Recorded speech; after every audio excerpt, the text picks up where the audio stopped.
Bonsoir à tous. Aujourd'hui une petite review entre guillemets deux en un. Donc ça va pas être le couteau, c'est le même. Donc c'est le Kabar TDI Drop Point avec donc deux configurations de fourreau tout à fait différentes. L'une modifiée par moi-même, l'autre d'origine. Donc on va commencer par le fourreau d'origine. Donc Kydex, passant molle de l'autre côté de donc ça c'est la configuration que j'utilise sur mon gilet tactique ou sur ma ceinture tactique, donc compatible molle. Euh, très bon produit en soi, à part que cette configuration là c'est typiquement pour du molle. C'est pas portable en concealed carry ou en port civil, donc c'est plus délicat. Voilà, alors le couteau en lui-même, donc manche angulée qui permet donc une certain type de grip plus agréable pour le combat ou pour être certains travaux de précision avec le tranchant. Moi je suis choisi en lame lisse uniquement, je ne suis pas trop axé dentition sur les lames. Après c'est une question de goût.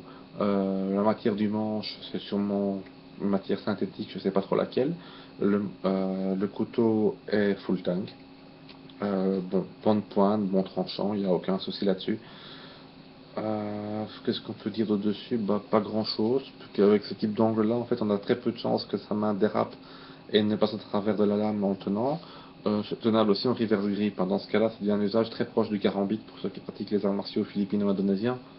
Ce type d'entrée, etc., seront plus typiquement philippines, hein. Avec un angle pareil, il n'y a pas grand-chose d'autre qui l'enseigne. Bon, maintenant, pourquoi pas si vous le déployez comme ceci. C'est une arme qui a été au départ dessinée pour être donc portée proche de votre arme à feu de service ou de backup pour déployer en fait une fois l'engagement au contact dans des positions, donc en fait on tient la verticale, on déploie et on présente son tranchant de la même manière qu'on présente une arme à feu entre guillemets, ce qui vous permet donc de garder la même mécanique musculaire pour que ce soit pour ce type d'arme-ci que pour votre arme de poing.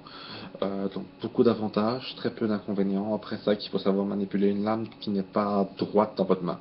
Ça, c'est une question de goût. Moi, je sais manipuler, ça me dérange absolument pas, j'aime beaucoup. Donc voilà, l'autre version, bah, c'est la même lame, bon, je vais pas la présenter une deuxième fois. Donc là, en revanche, j'ai enlevé les passants molles. J'ai placé un clip ceinture ici, j'ai utilisé un modèle large, hein. J'hésite toujours entre les deux, entre le long et entre le large et le plus étroit. Les deux se valent, hein. C'est une question de goût suivant ce que vous portez comme ceinture, etc. Et sur la taille du fourreau aussi. Et si vous le portez dans un angle ou pas, ça peut jouer un petit peu aussi. Donc ça c'est ma version concealed carry. Donc là je le porte intérieur pantalon avec juste la ceinture qui passe donc dans l'espace ici, accroché par le clip ceinture. Et donc ça c'est ma version pour le port civil de tous les jours entre guillemets. C'est pas celui que je porte le plus couramment parce que j'aime beaucoup, mais c'est vrai que cet angle assez spécifique en concealed carry peut parfois poser des petits soucis si vous avez des vêtements assez fins, en saison d'été par exemple. C'est pas le plus pratique du tout à transporter. En revanche, pour la saison d'hiver, il est très bien. Sous un pull, on le voit absolument pas. Euh, voilà. Le fourreau est le même, hein. C'est vraiment juste le système. Donc si on compare les deux en gros plan, enfin au petit gros plan que je ne puisse faire ici, voilà. Donc en fait c'est vraiment le même fourreau, juste que au niveau j'ai dévissé les passants molles et j'ai dû forer un trou pour passer la vis parce que la vis était plus large que les emplacements du passant molle d'origine. Donc voilà, sinon c'est le même couteau, c'est juste que je l'ai en double, je l'avais reçu d'un de mes élèves à l'époque et je m'en suis acheté un très, j'aimais beaucoup et j'avais envie d'avoir les deux configurations sans devoir changer forcément de configuration manuellement à chaque fois. Étant donné que j'ai quand même en total d'à peu près, si je compte bien, une dizaine de bugot back, deux gilets tactiques, deux ceintures tactiques, euh, plus mon équipement de concealed carry. Donc ce qui fait que c'est vrai que je prévois toujours du matériel pour tout mon entourage, donc famille, amis. Euh, je suis célibataire pour l'instant, je n'ai pas d'enfant non plus, donc c'est pas en ligne de compte, mais c'est vrai que clairement j'ai quoi équiper mon équipe complète. Donc à ce moment-là, bah, c'est vrai que s'il y a un travail qui doit se faire dessus, sur le stock de matériel, et c'est vrai que personnellement, j'ai de quoi équiper justement plus ou moins 10 personnes en matériel plus ou moins lourd, plus ou moins léger, armes à feu, etc. En provision, en matériel énergétique, donc tout ce qui est piles, chargeurs solaires, etc. Tout ça, j'ai en stock pour un nombre de personnes assez large. Donc clairement, deux couteaux, enfin avoir un couteau en double n'est pas du tout un souci pour moi. Ça devient un souci au niveau budget à long terme, ça c'est sûr et certain. Ça, je vais pas vous le retirer. Euh, j'ai un énorme budget pour ça, pour la préparation enfin, je dirais de mon clan entre guillemets. Euh, En plus, bon, bah, ça fait partie de mon boulot aussi, donc il faut du matériel pour ça. Ne serait-ce que pour étudier les lames, bah, faut en avoir. Donc voilà. Sinon, oui, bah, moi je trouve que c'est un excellent choix. J'étais très content du produit. Donc c'est Kabar, hein, ça reste une grosse marque, étudiée par des gens qui le portent, enfin qui en ont besoin pour vivre. Donc c'est du bon matos. Les modifications sont pas compliquées, hein. C'est une petite perceuse électrique, enfin même manuellement c'est faisable. Je veux dire, c'est plus agréable avec une perceuse électrique et ça sera plus propre. Mais même manuellement, vous savez le faire aussi pour mettre le passant ceinture que moi j'ai fait. Vous pouvez aussi inclure justement d'autres types de passants, hein. Vous pouvez stretcher, enfin passer sur du stretch ou du velcro si vous voulez aussi, en modifiant un peu le fourreau. Vous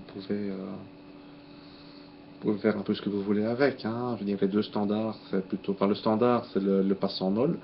Après ça, bah, vous passez sur du passant ceinture ou sur du matériel plus spécifique à vos besoins.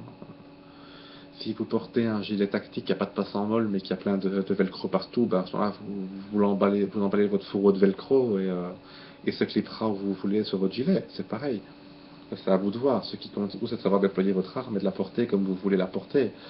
Une arme au fond d'un sac à dos ne sert à rien. Une arme, si vous l'utilisez en tant qu'arme et pas en tant qu'outil du moins, et même en tant qu'outil, si on en a besoin en général, on n'a pas le temps de s'enfouir dans le sac à dos, c'est de pouvoir le déployer rapidement. Donc pour ça, il faut que ce soit porté de manière convenable. Après, je suis pas du tout arme pliante, bon, parce que les armes pliantes, entre celles dont le mécanisme foire et c'est vos doigts qui se font cisailler